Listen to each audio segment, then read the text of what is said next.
치과에도 이제 여러 분과들이 좀 있죠. 대표적으로 이제 구강외과, 구강내과, 치과 보철과, 치주과, 교정과, 보존과, 그다음에 소아치과, 방사선과, 예방치과, 병리과 많이 있습니다.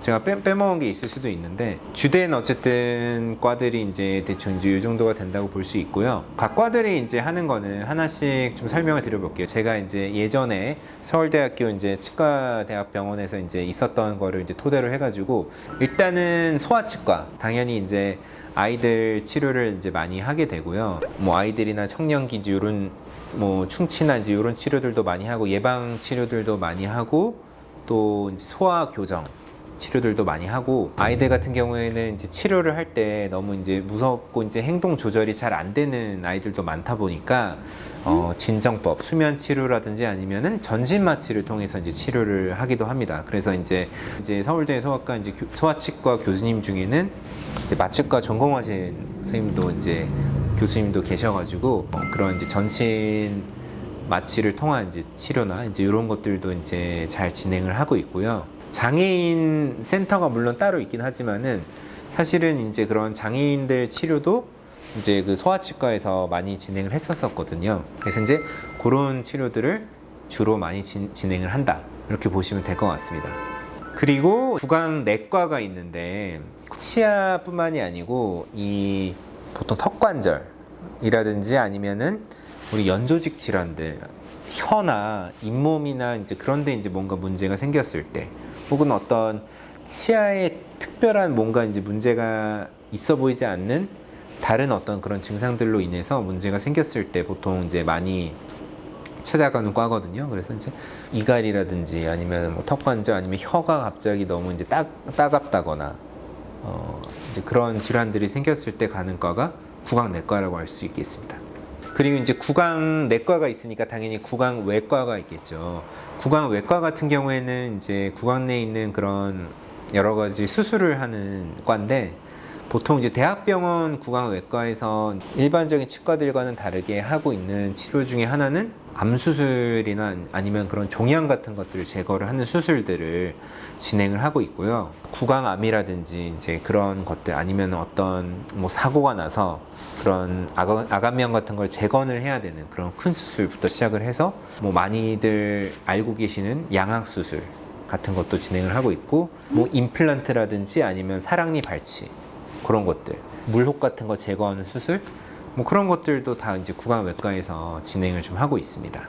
그리고 또 다음으로는 이제 많이들 알고 계시는 치과 교정과가 있겠죠. 치과 교정과 같은 경우에는 당연히 이제 교정 진료를 주로 하고 있고요. 앞에서 얘기했던 구강외과랑 같이 진행을 하고 있는 치료가 있는데 양악 수술이에요. 대부분 양악 수술은 이제 치과 의사 특히 구강외과 나오신 선생님들이 많이 하시는 걸로 알고 있는데 이 양악 수술을 할 때도 그냥 구강외과에서 한 번에 진행을 하는 게 아니고요.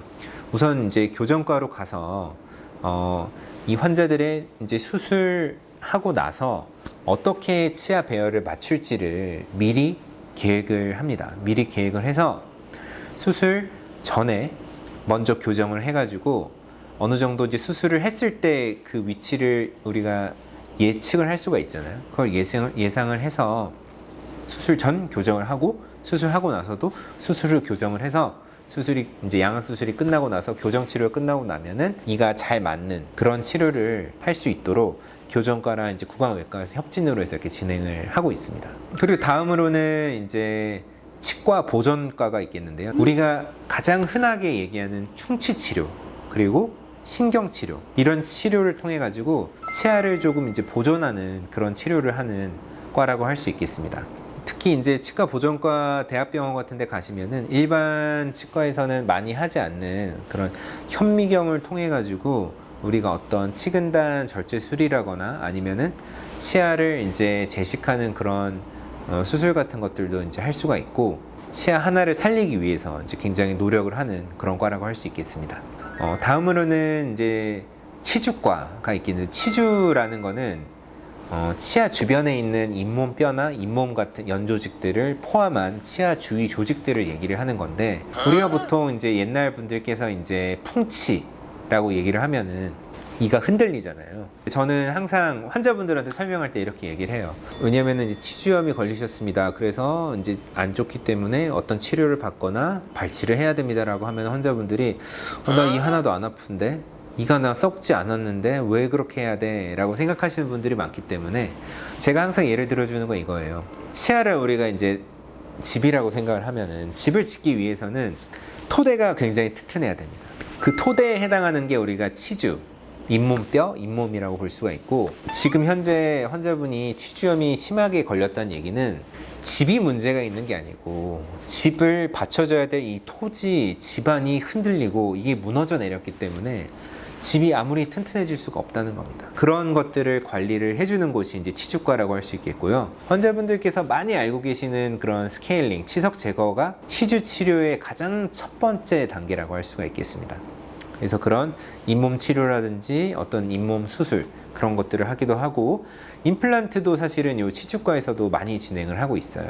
아까 얘기했던 구강외과에서도 수술을 하는 거기 때문에 임플란트를 진행하지만은, 잇몸이 안 좋아지면은 처음에는 스케일링, 그 다음에는 잇몸 치료, 그 다음에는 잇몸 수술, 그 다음 단계가 결국은 이를 빼는 발치를 해야 되고, 발치를 하고 나서 이제 임플란트를 진행을 하다 보니까 치주과에서 임플란트 수술도 이제 많이 진행을 좀 하고 있습니다.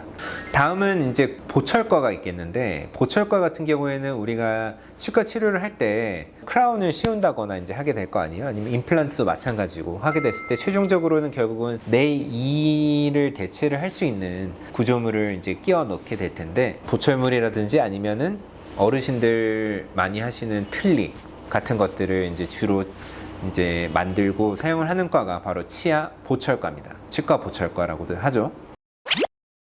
이제 그 외에도 이제 치과, 우리 마취과라거나 아니면은 예방치과 아니면은 뭐 병리과, 이런 과들이 있는데, 치과 마취과는 사실은 치과에서는 정말 좀 중요한 과 중에 하나라고 할 수 있어요. 왜냐면은 우리가 이제 치과에서 요즘 많이 하는 그냥 수면 치과 치료 같이 그런 진정법을 하거나, 아니면은 이제 구강외과에서 큰 수술을 많이 하잖아요. 양수술이라거나 아니면 암수술, 이런 것들은 전신 마취를 해야 되거든요.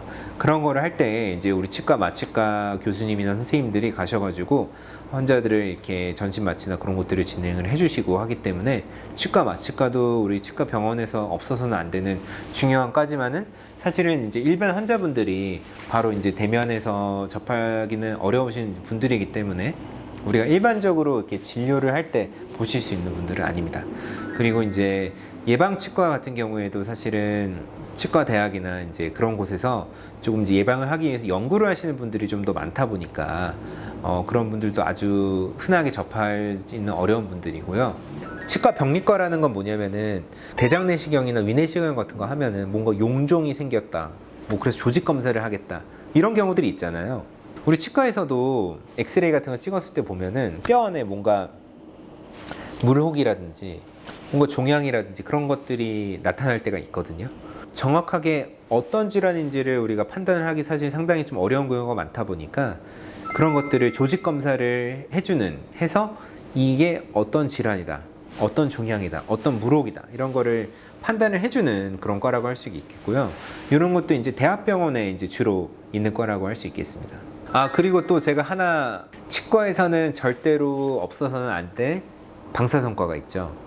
이 방사선과 같은 경우에는 우리가 사람 얼굴만을 보고 혹은 입안을 육안으로만 보고 치아의 어떤 상태나 충치나 아니면 잇몸의 상태를 우리가 판단을 할 수 없기 때문에, 엑스레이나 혹은 이제 CT 같은 걸 통해 가지고 그 환자의 어떻게 보면은 충치 상태 혹은 잇몸병 상태를 우리가 이제 판단을 할 수가 있는데, 그러기 위해서 이런 엑스레이 같은 것들을 촬영하고 CT 같은 것들을 촬영하고 치과 여기 방사선과에 있는 교수님들이나 선생님들께서 판독을 해주십니다.